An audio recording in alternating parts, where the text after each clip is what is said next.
All right, welcome everybody. Thank you for joining for today's webinar, the XDR Factor, Scale Your Security Without Scaling Your Team. I'm Jim DiLorenzo from Cynet, and I just have a couple of quick housekeeping items to cover before we get started. First, all attendees are on mute, so if you have any questions for us, please submit those using the chat feature in the bottom of your Zoom screen, and our presenters will get to those at the end. If we are unable to answer your question live, we will follow up directly via email after the session concludes. If you have any technical difficulties during the session, please use the chat feature if you are able, and we'll do our best to assist you.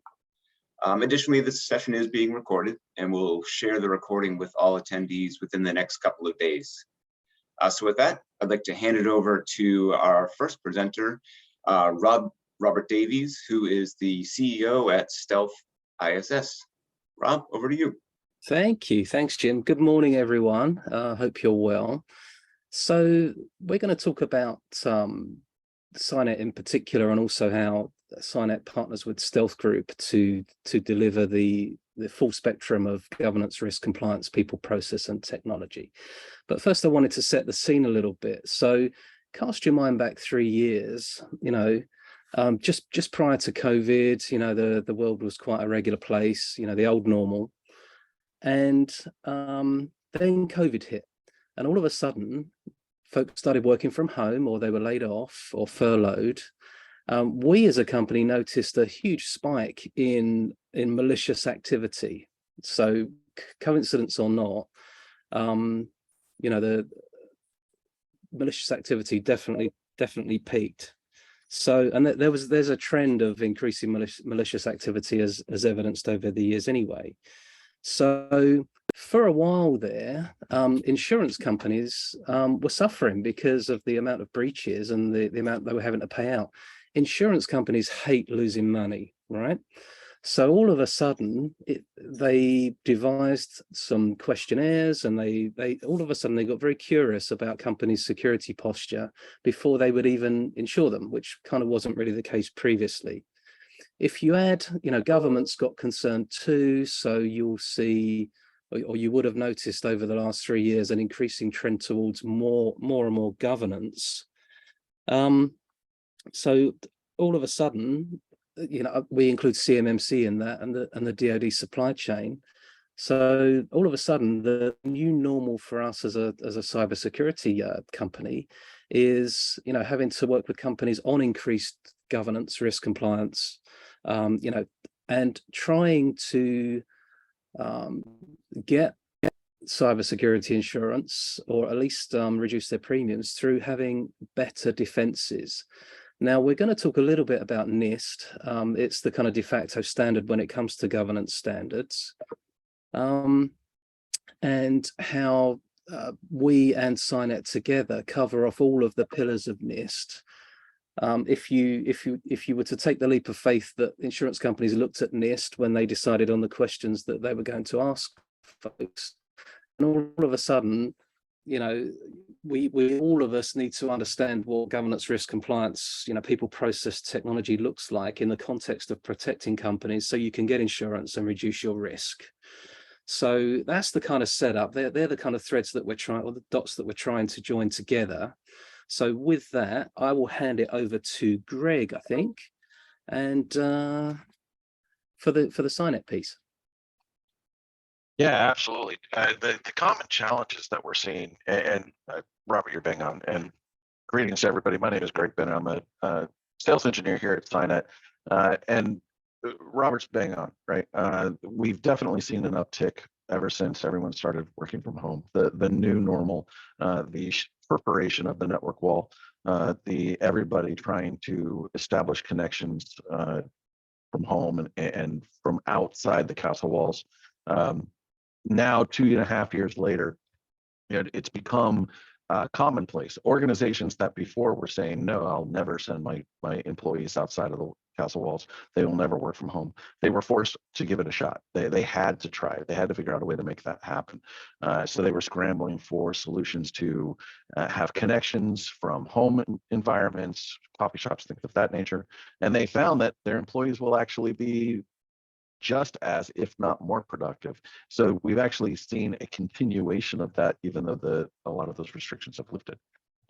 With that comes a lot of security issues. In the beginning, we did see an insane uptick because more organizations were vulnerable because their people were vulnerable. They weren't sitting behind a hardened castle wall. And so with that comes a lot more payouts. For Robert's point, insurance organizations do not enjoy paying though. So they started putting in a lot more regulations in, and they start going through the industries and determining for the industry's behalf what makes sense in best protection scenarios. And so that really comes into, supply chain, healthcare, contractors, financial services. And I love that point. Anybody dealing with European organizations with GDPR, that is a very hard, a large reach to organizations, not just in Europe, but anybody doing business with anybody in Europe. California is kind of the same way. So there's a lot of governance requirements in that, and being able to navigate that forest or that jungle, if you will, having a guide to guide you through that and the technologies to help you address those concerns is really where it comes into play. So I love the question here. What are you and your clients keeping up? And really I like to turn that, what's keeping you up at night, right? Is it the regulation compliance? Is it the bad guys that are going to knock down your door and monetize your data? Or is it the governance that are going to kick down your door and ask you to adhere to regulations and compliance and things of that nature? Either way, those are both complex conversations when you really start lifting the hood. And I think one of the things that we bring to the table, the partnership between Cynet and Stealth-ISS, is taking that burden of complexity off your shoulders, right? Being able to utilize simple systems, simple to use systems, and simple to understand guidance in the compliance. Go ahead and move on. Next slide. Perfect. So within the increasing the burdens of the compliance mandates, excuse me, this is really just kind of bringing home a lot of the things that we were talking about in the bottom right-hand corner, all of the different types of issues that are today's world, right? And then bottom left, we have the graphic of where these things and how frequently they've started really compiling. We had HIPAA in the 1990s. It was really kind of one of the groundbreaking compliance regulations. It didn't have any teeth for a number of years, but after a couple of years, they started having teeth. They started producing fines and things of that nature around in the 2000s. Then we started seeing PCI DSS, credit card transactions. If you're taking a credit card transaction, if you're holding onto that data in any way, that you have to be able to comply. You have to be able to adhere to certain standards. High tech, again, with medical industry and so forth and so on. I'm not going to read all of those, but the thing that I like about this slide that it really, I think, highlights is the frequency of the compliance standards and how many more are jumping on. And the final one with CMMC, that's a really big one. It's a great compliance standard to shoot for in a way that can get you where you need to go. Dasha, am I missing anything there? No, you're right on spot. Excellent. So yeah, the CMMC is a great target to utilize because it's going to cover a myriad of different, aspects. Let's go ahead and hit the next one. Greg, I've got one. So just yesterday, I saw that ISO 27000 has just released a new version, which folks now need to get with. So yeah, it's all coming. Yep. Absolutely. Yeah. And so not only do we have new regulations, but we have updated to the old ones, right? Yeah, absolutely. It's an ever evolving target. Go ahead and move on to the next one. Perfect.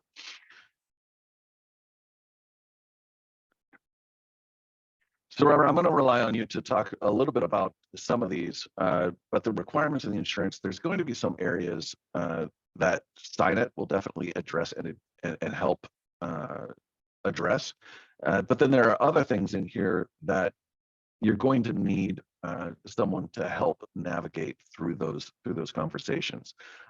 There's going to be a lot of the technological side, hardening, system and network hardening, awareness and training, vendor supply management, patch and vulnerability assessment, things of that nature. Endpoint detection and response, absolutely, those could be handled by technology. But when you start lacing these together into a conversation and a solution for your customers, this is really where you need someone to help that knows how to put these things together in the right fashion, right? Cybersecurity and awareness training, testing, end of life system upgrade plans, putting together a strategy that not only addresses the now of the compliance needs that you have, but also the future, being able to plan for the future. Robert, Dash, anything I'm missing on that? Yeah, I think that this is a list of the top 12 things that we've noticed from the new questions that companies are being asked by insurance companies. They're not in any particular order, but you could map these quite nicely to NIST CSF, and you'll see it covers the pitch quite nicely for sure. Dasha, did you have anything? Not really. It's just one thing I want to add is a lot of companies, especially cyber, they have been really hit with the costs and supporting every vendor or every company that has had some breaches. So yeah, it's not surprising that they are increasing the security requirements. And it's also not surprising that they will be changing going forward and they will be more stringent. So we have to make sure that we as companies support each other and provide the tools, but also as end clients really implement all of these, because that will eventually save our business and also keep the costs down and eventually keep up with the continuously changing requirements. I think just the last point for me, if you were to look at CMMC, I know a lot of folks are kind of questioning that, and I don't, DoD hasn't done a great job of building that together and promoting it particularly well. But at its core, it's about a culture of cybersecurity. And, at the macro level, I think that's where we're all going. We're all being asked to, not just go for point solutions, but have actually solutions that will grow with the company and evolve, just to maintain that level and improve that level of protection over time. Awesome. Excellent. Let's move to the next slide, because I think that's going to touch on a pretty big point that both Dasha and Robert were making. So the skyrocketing demand of cyber insurance, right? It's projected, we're projecting an increase over the course of the next 5 years. 5 years. The insurance premiums are going to go anywhere between 28 to 50% increase. And that is a result of what we're seeing in today's market, right?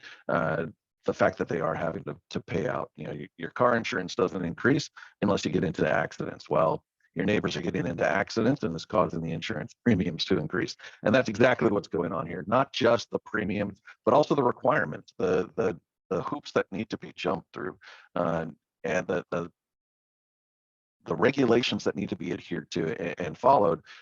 They're just tacking on more and more. It used to be that, as long as you had antivirus, great, got a check mark. Well, then it became, well, now you really need something that's a little bit deeper than antivirus. You need, some machine learning EDR functionalities. Okay.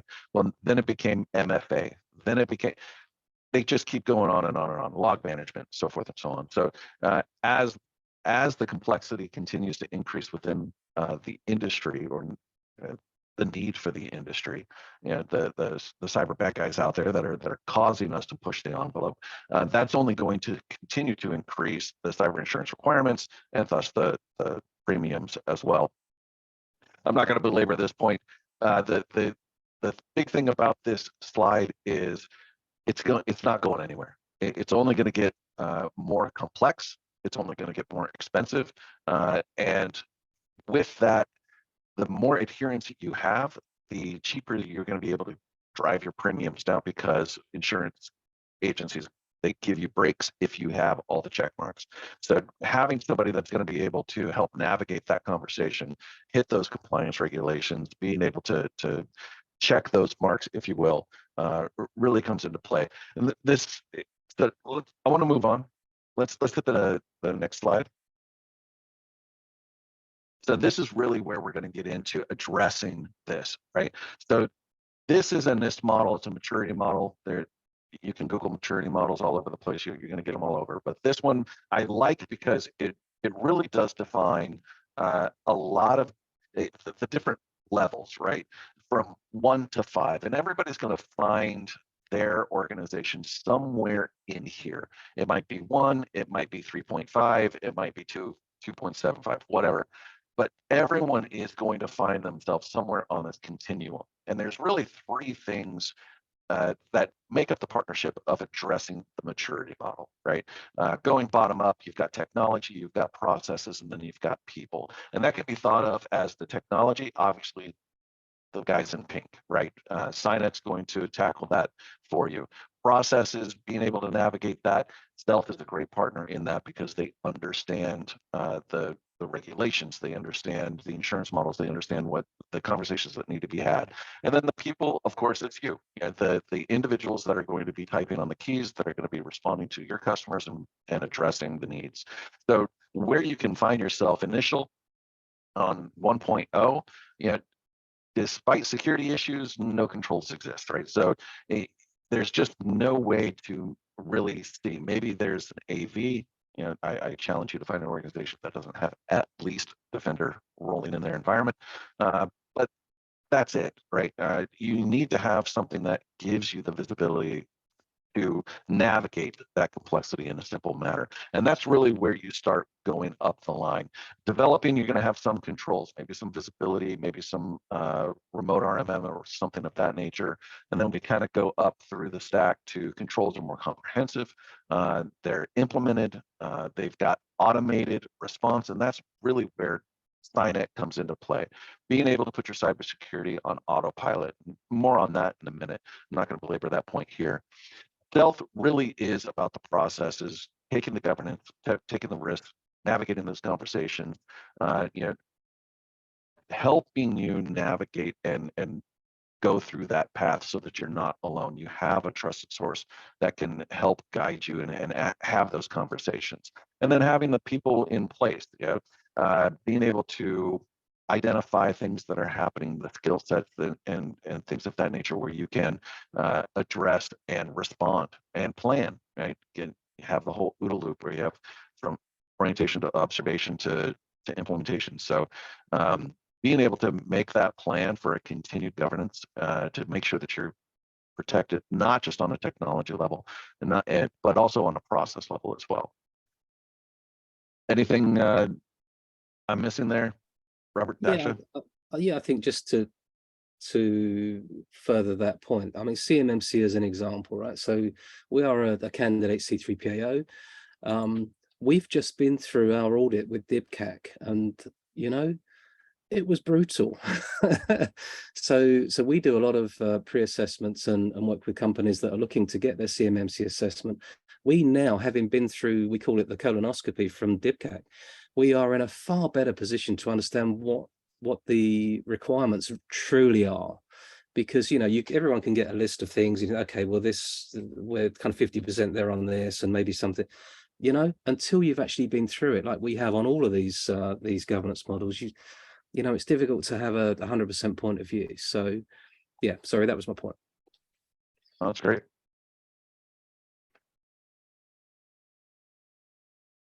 Awesome. Let's move on. So how do we help? How can we address this?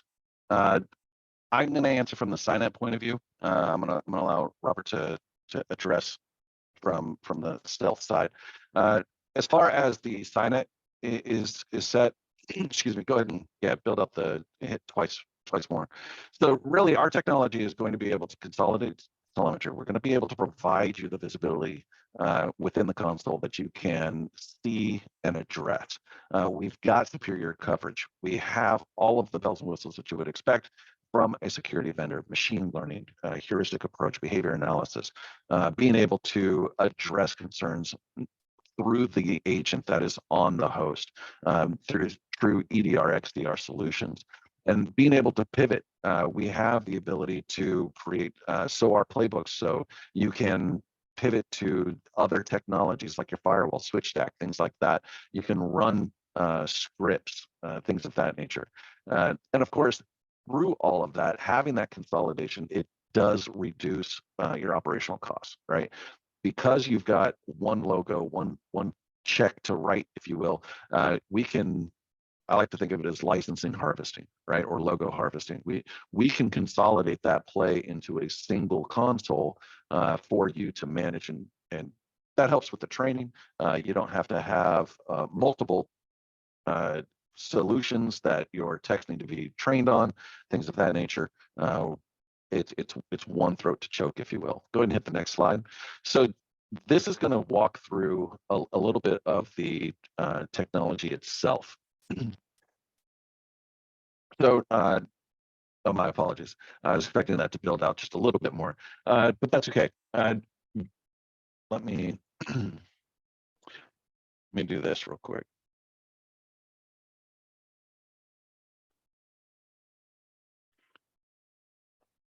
So I'm going to talk through this with this as the backdrop.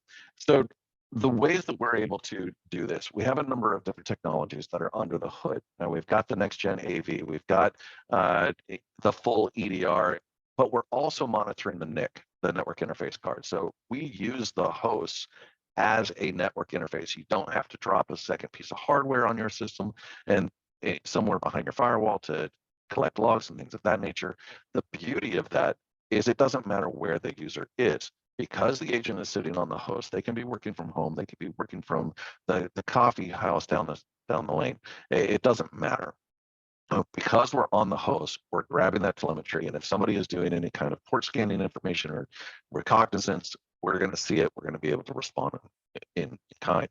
We can also do things like deception technologies. Now, I'm not going to go too deep into this. This is not the point of this call, but the deception technology is thinking of it as honeypot, if you will, or canary files, basically driving behavior, causing the bad actor to expose themselves through trying to get to files that don't necessarily exist because we put them there, hosts that don't exist because we left the digital trail, things of that nature.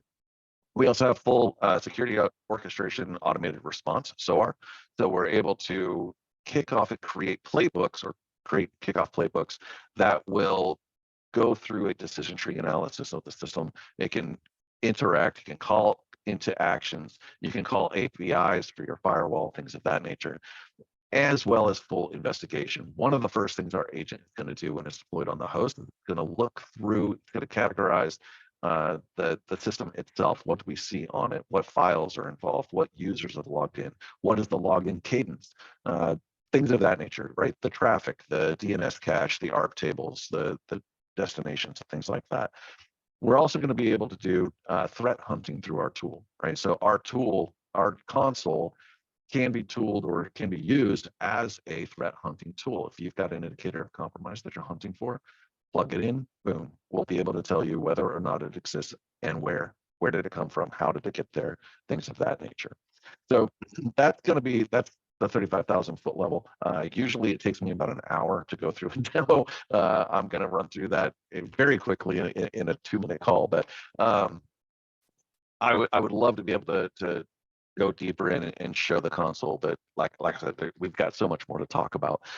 So I want to let Robert have an opportunity to talk a little bit about Stealth-ISS and what you've got. Okay, so first up, I'd like to talk about the relationship between Stealth and Cynet. So we have been partners for over 5 years now, and you know the market is ever changing in the kind of XDR space, but we've stuck with Cynet for several reasons. One, we do use it for forensics when we're dealing with an incident, but secondly, Cynet put their money where their mouth is. Their already path is has tracked true.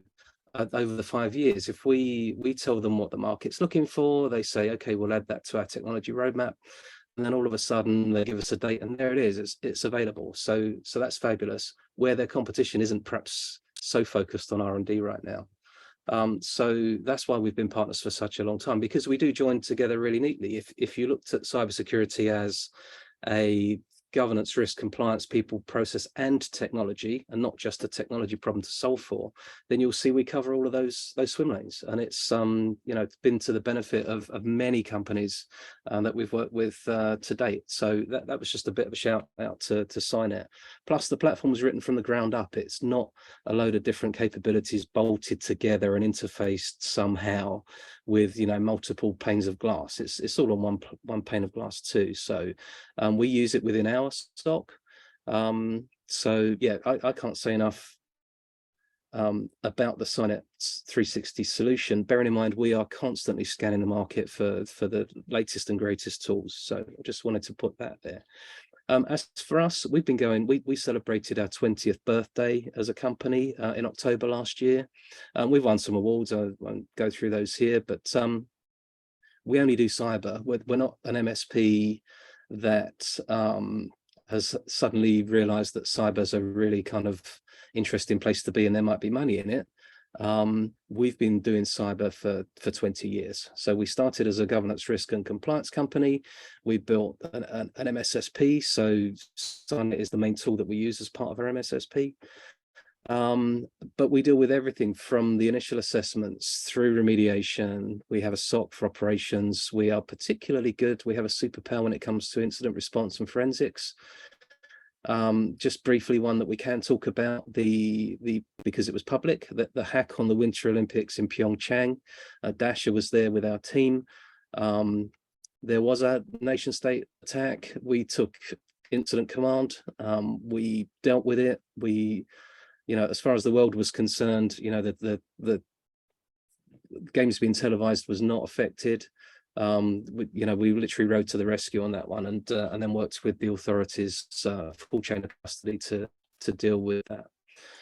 We only deal in tailored solutions. We're not we don't cookie cut anything. Start a conversation, and then we're business owners, so we have to be cost conscious. We have no quotas. We have no we don't have anyone else's quotas to hit. We're totally kind of independent when it comes to that. Our solutions are rapidly deployable. We have a commercial practice, and that's really what we're discussing here, but we also have a federal practice in the US, and we serve the state, local, and education community in the US too.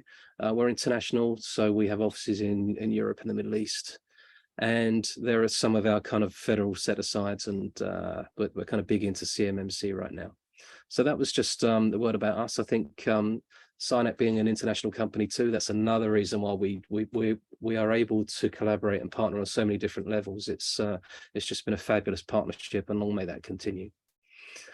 Back to you, Greg.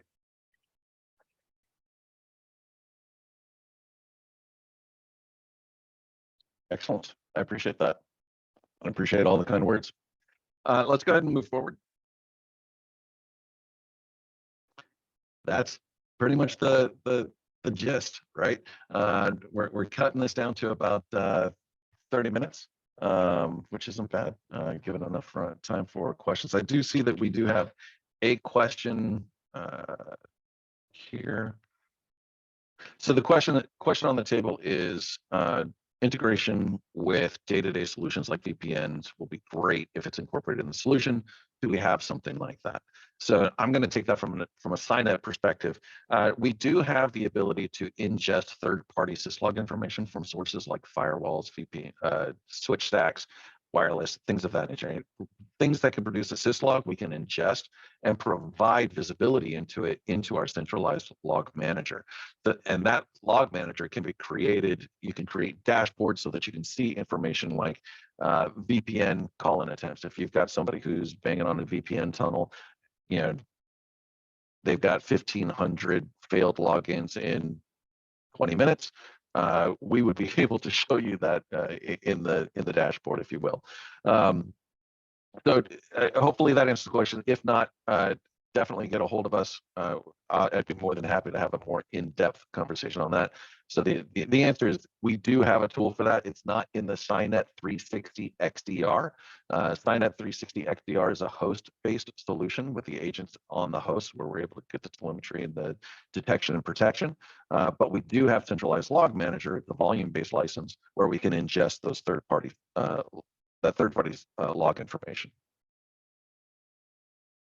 So another question on the table is Cynet is not a household name, not yet. How do you compare against popular solutions like SentinelOne? So I go against SentinelOne on a daily basis. We've got information that you can definitely see out there, like the MITRE, MITRE attack framework. If you're familiar with that, they've done some third-party testing where we've scored very well.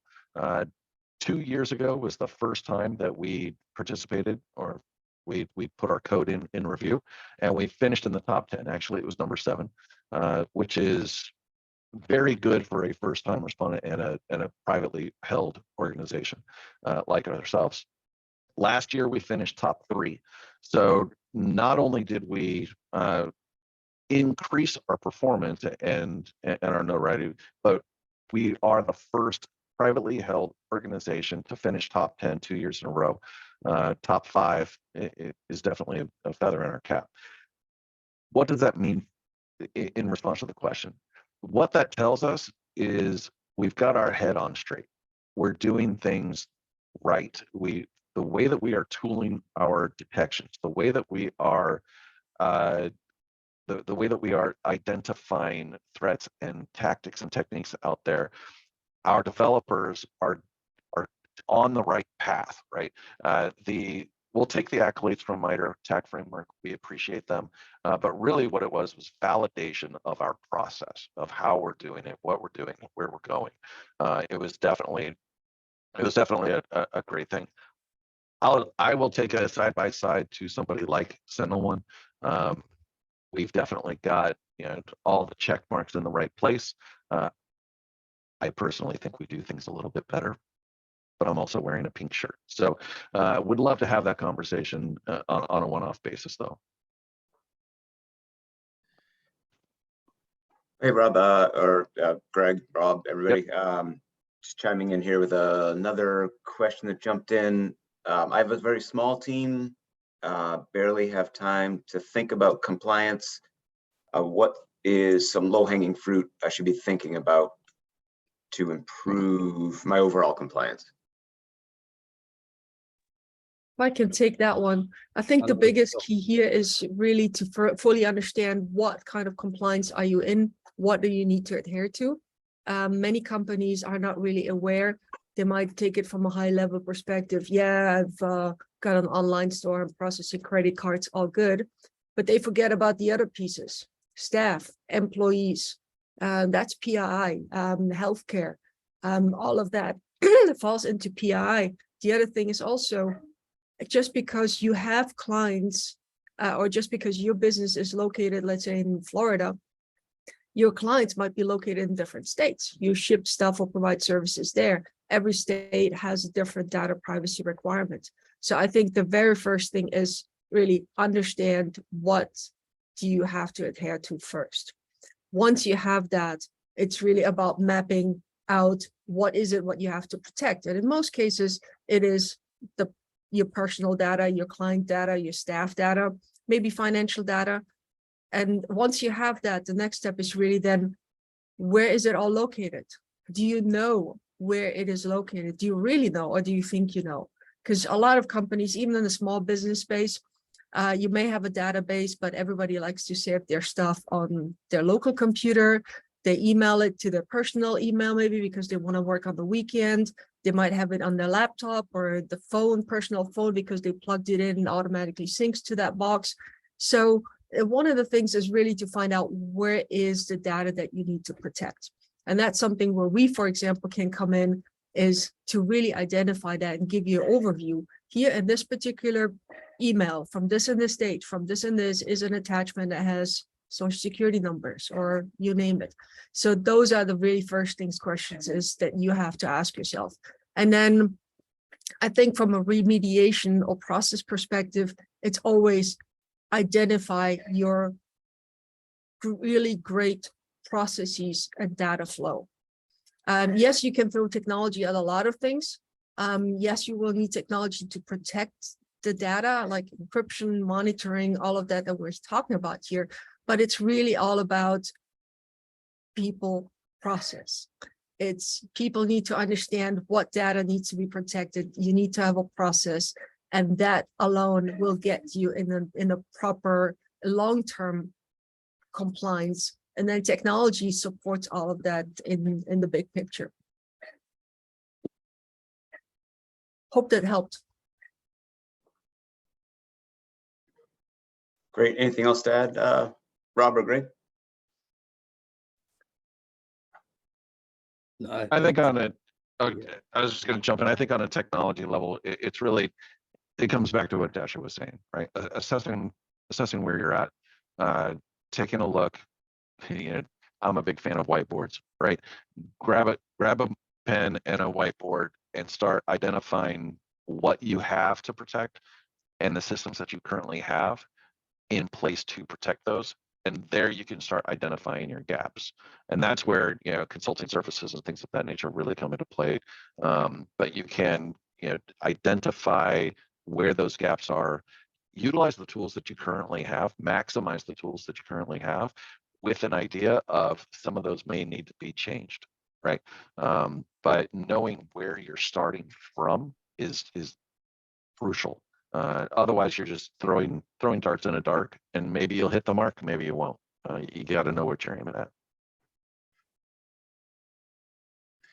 Cool. All right. One other, any advice for somebody who's just starting to shop for cyber insurance?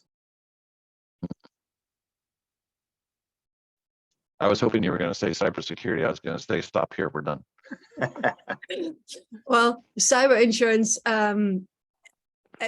honestly, the easiest thing is to fully understand what everybody is required to have. And we posted some of these, I think 10 or 12 bullet points, what is required. MFA, understanding what data you have, incident response, all of those things, monitoring, kind of the basic stuff that they will ask you for.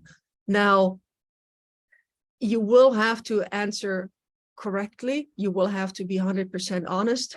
And if you don't have MFA, you might as well just not even go after it and get a request, because that is a major thing. If you don't have it, if you say you have it, you get breached. There's a precedent already as of last year. You will not be paid anything. So it's get your ducks in a row first. Have a chat with us. See if you meet the requirements. And the biggest thing is always when you have your ducks in a row, having somebody like us and Cynet for monitoring, for incident response, to pretty much protecting you, so you can show the cyber insurance you've got everything that they ask for and more. You got 24/7 surveillance.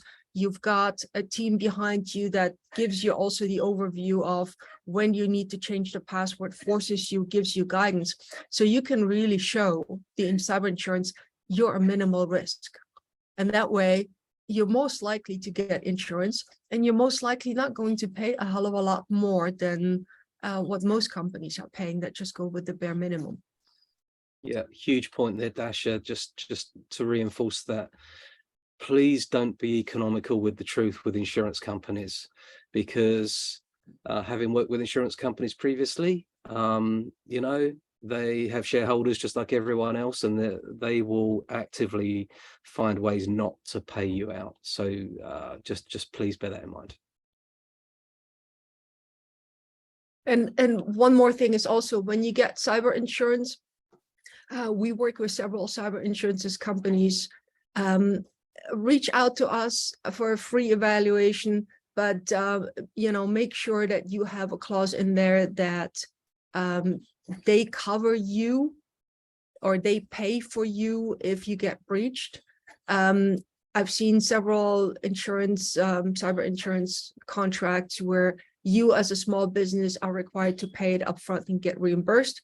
If you're a really small business, they can pretty much put you out of business right there, because it can easily cost you 20, 30, 40,000 or $100,000 with ransomware, sometimes even, 2-3 million.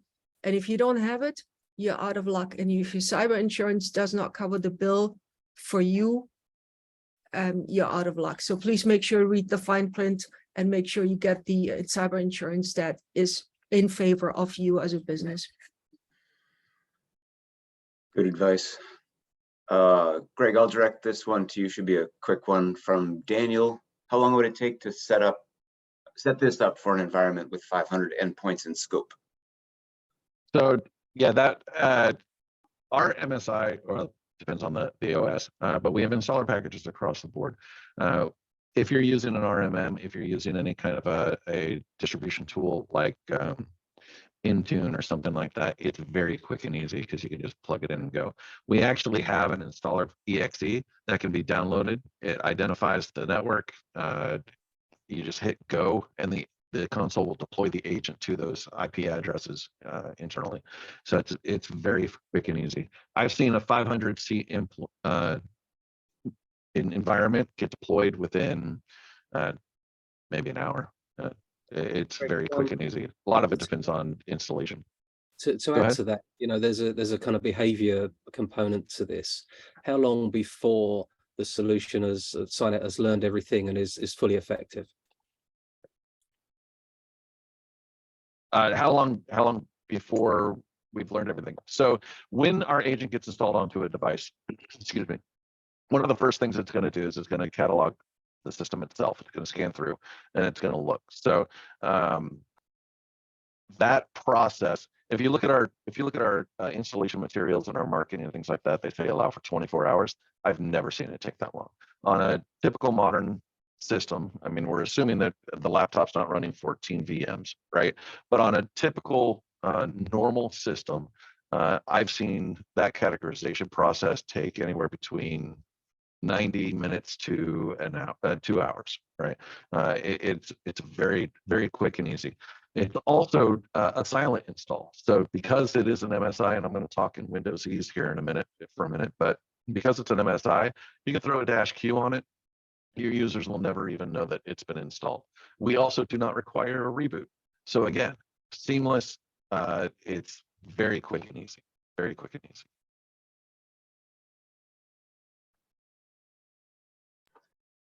Great. Another one here. Greg, I guess you can start with this one from Scott. How does Cynet help save money when compared to other enterprise solutions?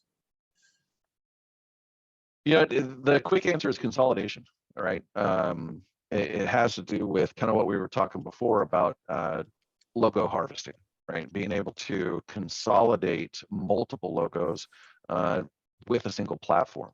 That's going to be one of your first things. It's going to help out on a operational as well as CapEx, right?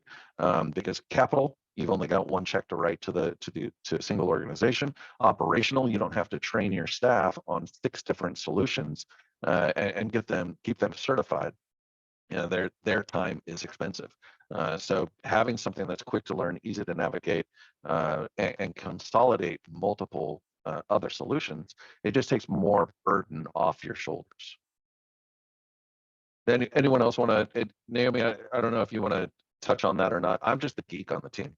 So, when it comes to saving money, they don't come to me for advice very often, but.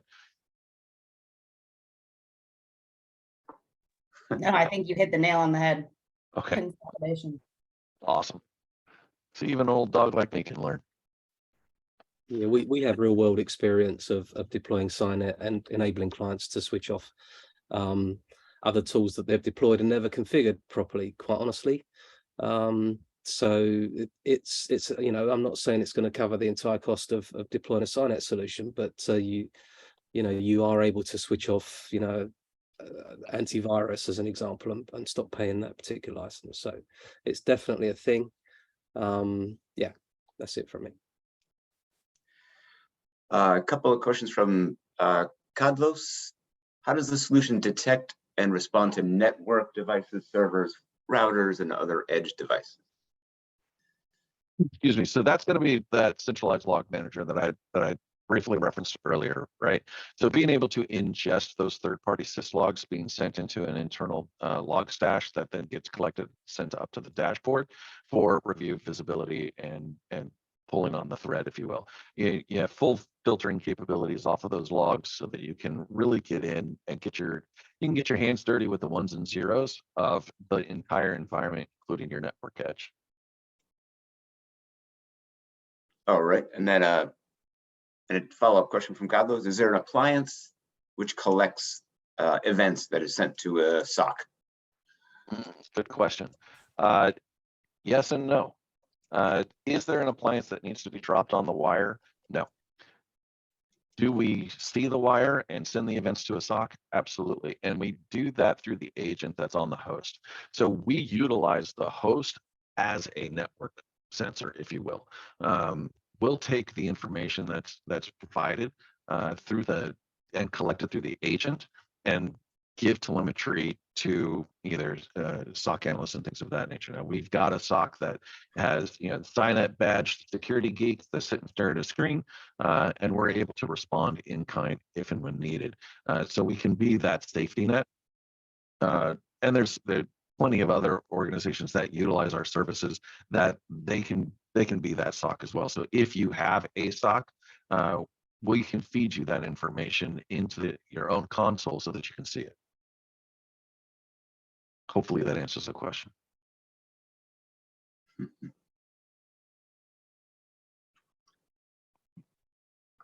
Cool. Question from Bala Murugan: do we have a command line scanner which can run from CD or DVD or from a USB drive if we're not able to boot due to Windows, due to a boot sector virus? So it's not that somebody who doesn't have Cynet. Very specific question. Would love to address that question more offline. Maybe get a hold of us. But we can help in that. We actually have IR services. So if you are having an issue and you are not currently a Cynet deployed customer, we can help in that. We can cover that. But that it sounds like a very specific question. It sounds like maybe we should make a phone call here happen pretty quick. Yep. And if you don't like pink and you prefer yellow, we also have an IR service. Hey, yeah, Stealth is great in that. Just a quick one from me. So we get just a point I wanted to make about this. From a PII and a client data perspective, you might be concerned about actually increasing the attack service by having another vendor on the network, that's somehow manipulating client data. Talk about the fact that this is actually a metadata solution, so there's no client data involved at all. Yeah, absolutely. So we we only do the metadata. So we're not taking files off of your network or your systems and throwing them into the ethersphere, right? There's no raw files out there. Our agents and the services, the agent that is deployed on the host that provides the telemetry to a console that is hosted in AWS on US soil. Specifically, it's in the North America AWS data center. So, and that's all metadata that's sitting there. So yeah, there's no concern about any kind of PII violations or things of that nature. We definitely adhere to those. Awesome. Cool. I'd like to, looks like we have some more, but just as we come to a close, I'd like to give Dasha and Rob a chance to kind of wrap up with if you want to offer up some additional words here. I know you didn't have much of a chance to speak Stealth, so if you'd like to chime in. I apologize. I get rolling and it's hard to shut me up. Apologize. That Greg, I don't know. I think the deck should be sent to all panelists with all of our contact details, I'm assuming. So if anyone did want to have a conversation after the call, then just reach out. That's what we're here for. Really, I just wanted to thank you guys at Cynet for inviting us along, and thank the panelists for taking the time. I appreciate, certainly last year there was kind of webinar fatigue. So we've purposefully not joined any webinars for the last 6 months or so because it seemed everyone was running them. But I think we've come back at the year fresh. Just reach out. Any questions about cybersecurity, because between the two companies we can absolutely cover it. Yeah, same here. I mean, we've been, as Rob already said earlier, we've been collaborating with Cynet, and one thing that we see from our existing clients where we have deployed Cynet and provide our services is one thing they love about it, because they really get the full package. They get the 24/7 security. We, on top of what Cynet delivers, provide the proper incident response plan, the knowledge, the tools, the people, pretty much the piece that cyber insurance companies will be looking for and will call upon if needed. The policies, the procedures, all of the stuff. So pretty much, if you take a look at the collaboration between us and Cynet, you really get the people, process, technology, the security, compliance, the risk management, all of that. So if you're looking for kind of one-stop shop with the compliance and security, the tool, then I think you've come to the right webinar here, because you're gonna have the greatest and latest technology. You're gonna have the consulting, compliance, and risk piece from us, enhancing what Cynet is doing, and vice versa. So I think, yeah, I mean, our contact info, our websites are up there. Do reach out to us, and let's make sure we'll give you what you need to get your cyber insurance, minimize your cost, minimize your risk, and just stay secure and continue focusing on your business and not having to worry about all the stuff that we do for you. Thanks, you guys. Yeah, and as they mentioned, we will be sending a copy of this recording to all of you, along with the slides and the contact details for everybody presented today. So thanks again, guys, for hopping on. Have a good one, everyone.